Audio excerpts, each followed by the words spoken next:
ዌብሳይት ላይ በተን ክሊክ አድርጋችሁ የምትፈልጉትን ነገር ሲያመጣላችሁ እንዲሁም ፎርም ሞልታችሁ ሰሚት በምታደርጉበት ሰዓት ላይ ከጀርባ የሚፈጠረው ነገር ምንድን ነው ብላችሁ ራሳችሁን ጠይቃችሁ ታውቃላችሁ? በዚህ ቪዲዮ ጃቫስክሪፕት ምንድን ነው፣ ጃቫስክሪፕት እንዴት ይሰራል፣ እንዲሁም ጃቫስክሪፕት በዌብ ዲቨሎፕመንት ላይ ያለው ድርሻ ምንድን ነው የሚለው እንመለከታለን።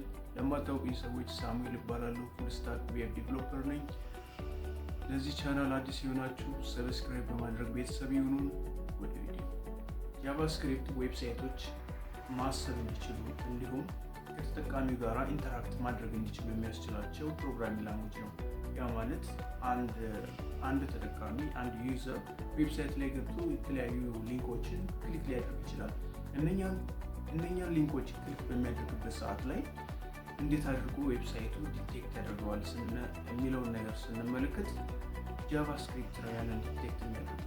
እዚህ ጋር በተን ክሊክ ተደርገዋል፣ እዚህ ጋር ደግሞ የተለያዩ ነገሮች ስክሮል ተደርገዋል የሚሉትን ነገሮች ዲቴክት የሚያደርገው ጃቫስክሪፕት ፓርት ነው ማለት ነው። ያ ማለት ለዌብሳይቱ ህይወት ይሰጠዋል ስንል ኢንተራክት ያደርገዋል።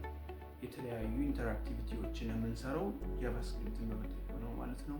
ኤችቲኤምኤል የዌብሳይቱን መዋቅር ሲገነባ፣ ሲኤስኤስ ደግሞ ጥሩ ገጽታ እንዲኖረው ያስችለዋል። ጃቫስክሪፕት ደግሞ ዌብሳይቱ ከተጠቃሚው ጋራ መግባባት እንዲችል ያስችለዋል። ያ ማለት አንድ ፎርም ላይ አሁን ዩዘር ኔማችሁን አስገብታችሁ ፓስወርድ ባታስገቡና ሰሚት ብትሉት ቀይ በማብራት የግድ ፓስወርድ ማስገባት እንዳለባችሁ ይነግራችኋል። ያ ማለት እየተነጋገራችሁ ነው ከሱ ጋር ማለት ነው።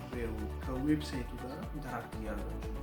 በዛን ሰዓት ላይ ጃቫስክሪፕቱ ያ ፊልድ ወይንም ፓስወርድ ፓርቱ እንዳልተሞላ ዲቴክት በማድረግ እንድትሞሉ ያስገድዳቸዋል ማለት ነው። ይህን ቻናል ፎሎ በማድረግ ቤተሰብ ይሁኑ። በቀጣይ እስከምንገናኝ ድረስ